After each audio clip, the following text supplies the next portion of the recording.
আসসালামু আলাইকুম রহমতুল্লাহ বারাকাতুহু। আমার সকল দেশবাসী, এই যে দেখুন, এটা হচ্ছে পুরানা ফাস্টফুড। তো এটা 2018 সালের ফাস্টফুড।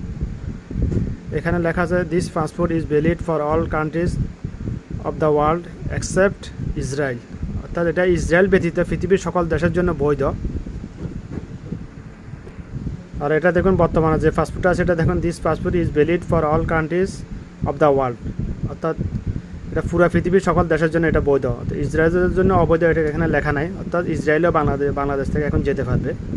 তো আমাদের কয়েকদিন আগে এটা নিয়ে কথা হয়েছে, এখনও কোনো পদক্ষেপ নেওয়া হয় না, এখনও কোনো কিছু বলে নাই উপদেষ্টা মণ্ডলী।